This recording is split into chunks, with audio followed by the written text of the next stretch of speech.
الحمد لله رب العالمين والعاقبة للمتقين والصلاة والسلام على سيد الأنبياء والمرسلين وعلى آله وأصحابه الطيبين الطاهرين أما بعد فأعوذ بالله من الشيطان الرجيم بسم الله الرحمن الرحيم أفحسبتم أنما خلقناكم عبثا وأنكم إلينا لا ترجعون صدق الله العظيم غوث اعظم بمنے بے سرو ساما مددے قبلہ دین مددے کعبہ ایمان مددے بگرداب بلا افتادہ کشتی ضعیفانو شکستہ رات و پشتی بحق کے خواجہ عثمان ہارون مدد کن یا معین الدین چشتی مدد کن یا معین الدین چشتی مدد کن یا معین الدین چشتی۔ منبر پر جلوگر لائق صد احترام برادر بزرگ عالمی شہرت یافتہ ثنا خوان رسول بلبل باغ مدینہ الحاج قاری محمد رضوان خان صاحب قبلہ مد ظلہ العالی، جملہ ذوی الاحترام علماء کرام، حاضرین سنی اجتماع، پردہ نشین ماؤں اور بہنوں، السلام علیکم ورحمۃ اللہ وبرکاتہ۔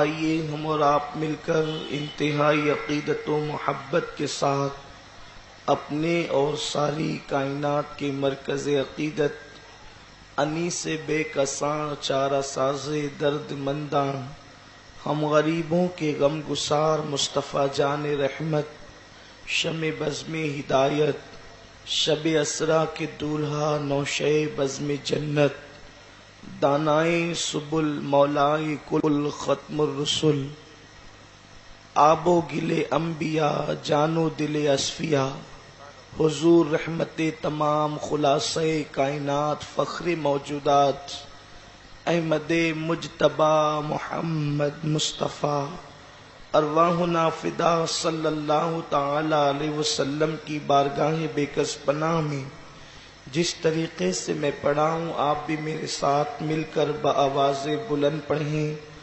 الصلاۃ والسلام علیک یا رسول اللہ، الصلاۃ والسلام علیک یا نبی اللہ، الصلاۃ والسلام علیک یا حبیب اللہ، وعلی آلک واصحابک یا نور اللہ، صلی اللہ تعالی علیہ وسلم۔ میں سنی دعوت اسلامی کی جانب سے راجہ پور میں رہنے والے تمامی حضرات کو مبارکباد پیش کرتا ہوں کہ انہوں نے دیکھنے کے اعتبار سے علاقائی سطح کا اجتماع منعقد کیا اور حقیقت کے اعتبار سے انہوں نے عالمی سطح کا اجتماع کا انعقاد کرنے کا شرف حاصل کیا، اس لیے کہ پوری دنیا کے اندر اس وقت اس اجتماع کو دیکھا اور سنا جا رہا ہے۔ اس اعتبار سے یہ اجتماع عالمی سطح کا اجتماع ہے اور راجہ پور والوں کی محبتیں ایسی محبتیں ہیں جس کو بھلایا نہیں جا سکتا۔ راجہ پور آنے کے بعد بہت دن تک راجہ پور والوں کی محبت بالکل ایسے ہی محسوس ہوتی رہتی ہے جیسے آم کھانے کے بعد بہت دیر تک آم کی لذت محسوس ہوتی ہے۔ تو اس زمین سے جو ہے وہ آم کے پھل کا بڑا تعلق ہے، گہرا تعلق ہے۔ تو یہاں کی محبتیں مثل آم کی لذت کے ہیں، اور میں امید کرتا ہوں کہ انشاءاللہ تبارک و تعالی یہ محبتیں بہت دیر تک اور بہت دور تک جاری و ساری رہے گی۔ راجہ پور کو ہم لوگوں سے جوڑنے کا سب سے بڑا کارنامہ اگر کسی نے انجام دیا ہے تو وہ ہمارے برادر عزیز، برادر بزرگ، بارگاہ رسالت کے مقبول ثنا خان، بلبل باغ مدینہ الحاج قاری محمد رضوان خان صاحب کے سر یہ صحرا جاتا ہے۔ میں اللہ سے دعا کرتا ہوں کہ اللہ تبارک و تعالی اس سرزمین کے اس فرزند کو اللہ عمر خضر عطا فرمائے، اور یہ سلسلہ جب تک چاند اور سورج نکلتے اور ڈوبتے رہیں اس سرزمین پر جاری و ساری رہے۔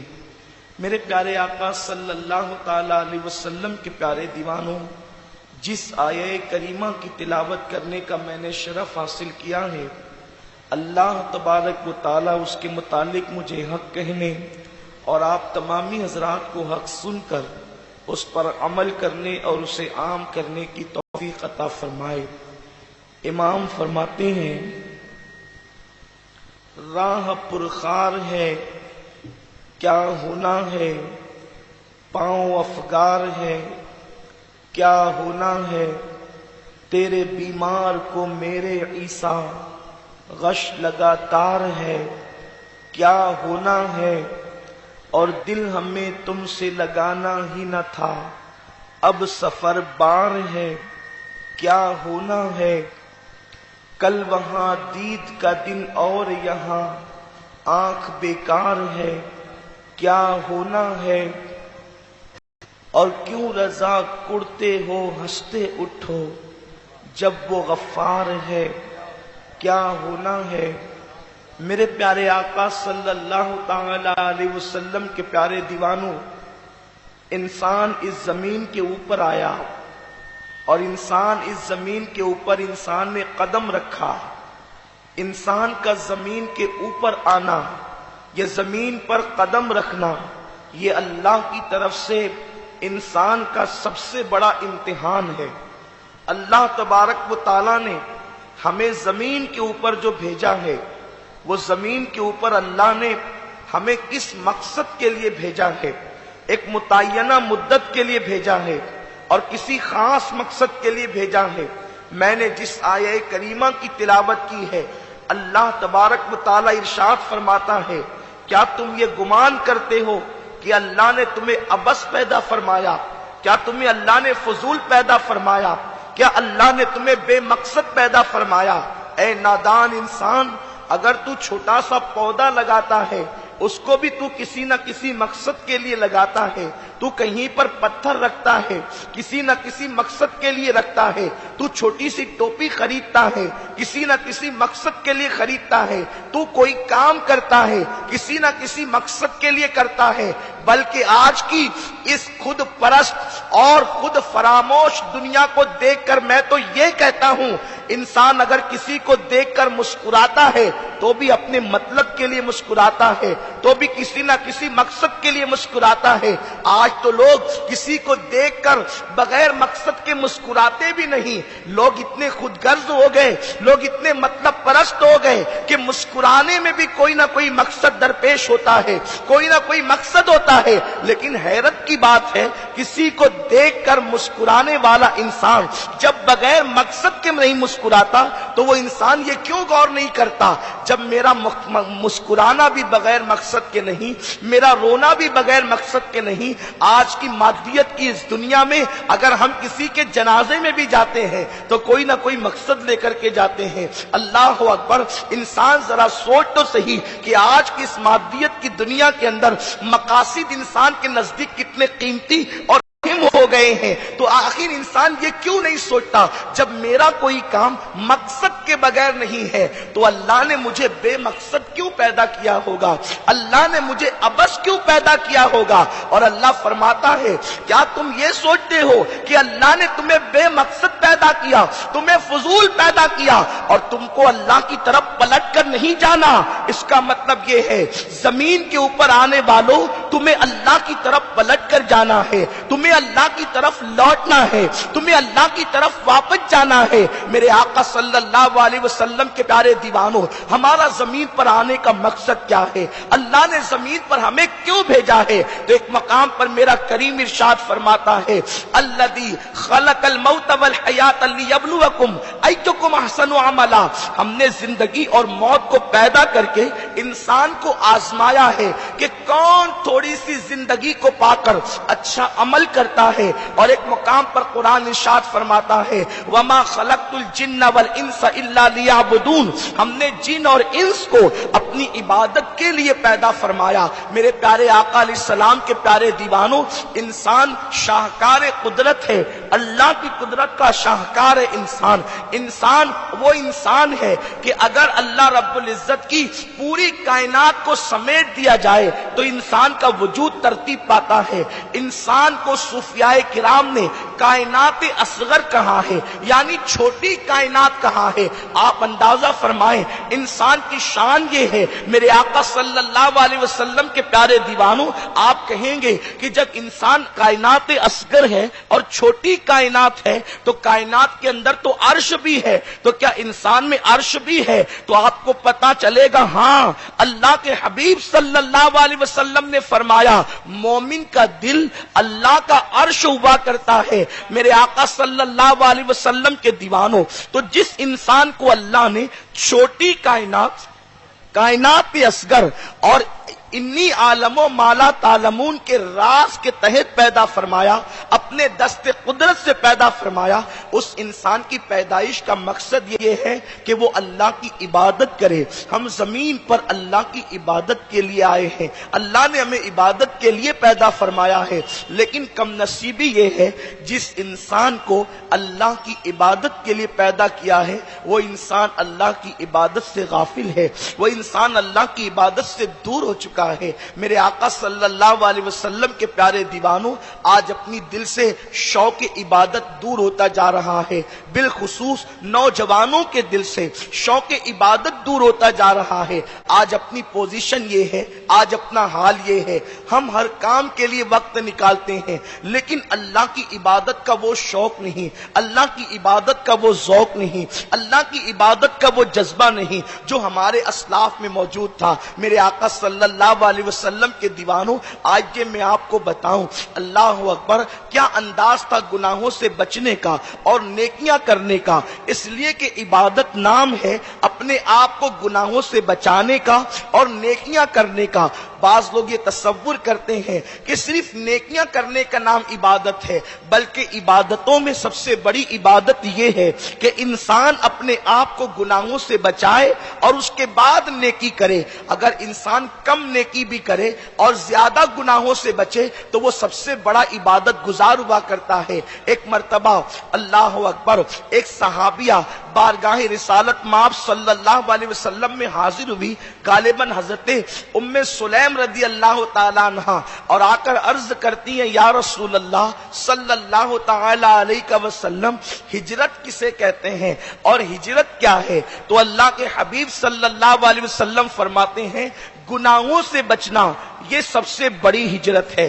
اگر کوئی بندہ اپنے آپ کو گناہوں سے بچا لیتا ہے تو اس کا شمار مہاجرین میں ہوتا ہے۔ میرے پیارے آقا صلی اللہ علیہ وسلم کے پیارے دیوانوں، اور ہجرت کیا ہے؟ اللہ کے حبیب صلی اللہ علیہ وسلم نے فرمایا ہجرت کرو اللہ تمہیں مالدار فرما دے گا۔ اور آقا فرماتے ہیں سب سے بڑی ہجرت یہ ہے کہ انسان اپنے آپ کو گناہوں سے بچائے۔ پتا چلا مکے کے صحابہ نے جب مکہ چھوڑ کر مدینہ منورہ ہجرت کیا تو اللہ نے ان کی تعریف فرمائی، لیکن ہجرت کا وہ حکم تو ایک مخصوص وقت کے لیے تھا، لیکن اللہ رب العزت نے اپنے بندوں کو محروم نہیں کیا ہجرت سے، بلکہ آقائے کریم کی زبانی یہ کہلوا کر کہ گناہوں کو چھوڑ دینا یہ سب سے بڑی ہجرت ہے۔ اور اللہ اکبر، مہاجرین کے لیے قرآن میں جو بشارت آئی ہے، اگر کوئی سچے دل سے گناہوں کو ترک کر دے تو اللہ اس بشارت کا صدقہ اسے بھی عطا فرمائے گا۔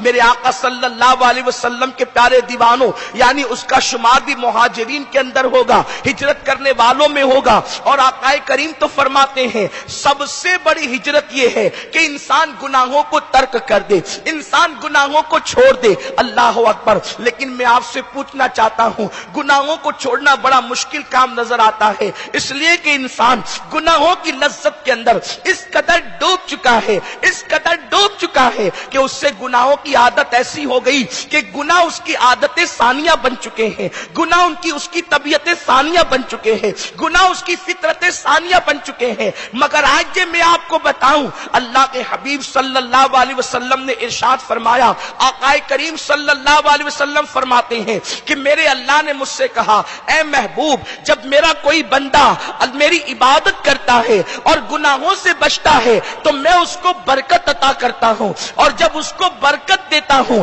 تو اس کی نیکیوں کی برکتیں اس کی 7 پشتوں تک کے قائم رہتی ہے۔ اللہ اکبر، آپ اندازہ تو کریں نیکیوں کی برکتیں کیا ہیں، نیکیوں کی شان کیا ہے، عبادت کا مرتبہ کیا ہے۔ اگر کوئی بندہ گناہ سے بچے، اللہ کی عبادت کرے، تو اللہ اپنے محبوب سے کہتا ہے، حبیب میں اس بندے کو اپنا قرب عطا کرتا ہوں اور اس کو برکتیں عطا کرتا ہوں، اور اس کی برکتیں اس کی 7 پشتوں تک قائم رہتی ہے۔ اور اگر کوئی بندہ مجھ سے نہیں ڈرتا اور عبادت چھوڑ دیتا ہے اور گناہ کرتا ہے تو اللہ پاک فرماتا ہے میں اس کو اپنے سے دور کر دیتا ہوں، اور پھر میں اس پہ لعنت برساتا ہوں، اور جب میں اس پہ لعنت کرتا ہوں تو پھر وہ لعنت کی نحوست اس کی 7 پشتوں تک قائم رہتی ہے۔ اللہ اکبر۔ ایک مرتبہ حضرت عبداللہ ابن عمر اپنی پھوپھی سیدہ حفصہ کی بارگاہ میں تشریف لے گئے۔ جب حضرت حفصہ کے پاس گئے تو حفصہ سے پوچھا، پھوپھی جان، کبھی میرے آقا سے پوچھنا نہ میرے بارے میں کہ حضور کا میرے بارے میں کیا خیال ہے، اللہ کے رسول کا میرے بارے میں کیا خیال ہے۔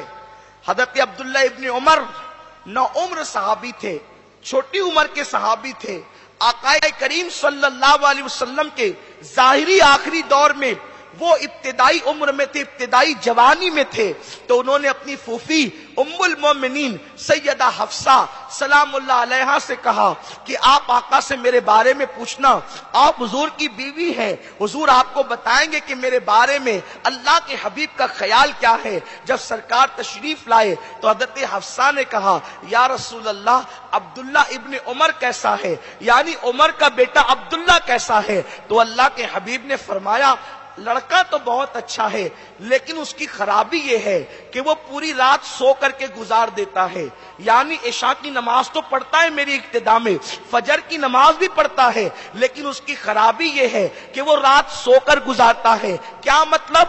یعنی وہ رات میں اٹھ کر کے نفل نہیں پڑھتا، چند رکعت بھی ادا نہیں کرتا۔ اس کی خرابی یہ ہے اگر وہ راتوں کو کچھ رکعت پڑھنا شروع کر دے تو یہ اس کی خرابی دور ہو جائے۔ جب جناب حفصہ نے یہ بات حضرت عبداللہ ابن عمر کو بیان کیا، عبداللہ ابن عمر سے کہا کہ حضور تمہاری تعریف کر رہے تھے، لیکن یہ فرما رہے تھے ابن عمر تو اچھا ہے لیکن اس کی خرابی یہ ہے کہ وہ پوری رات سو کر کے گزار دیتا ہے، اور مومن کی شان نہیں کہ وہ پوری رات سو کر کے گزارے۔ مومن کی شان یہ ہے کہ جب ساری دنیا سو جاتی ہے تو وہ بستر سے اٹھ کر کے وضو کرتا ہے اور اپنے اللہ کی بارگاہ میں سر بسجود ہو جاتا ہے، وہ رب کی بارگاہ میں گڑ گڑاتا ہے، وہ رب کی بارگاہ میں آہوزاری کرتا ہے۔ میرے پیارے آقا علیہ السلام کے پیارے دیوانوں، اب میں آپ سے پوچھنا چاہتا ہوں، عشق مصطفیٰ کے دعوے داروں، محبت رسول کے دعوے داروں، نعتوں کی محفلیں سجانے والوں، جلوس میلاد میں شرکت کرنے والوں، اپنے آپ کو یقینی اور قطعی جنتی سمجھنے والوں، عمر کا بیٹا اگر فجر اور عشاء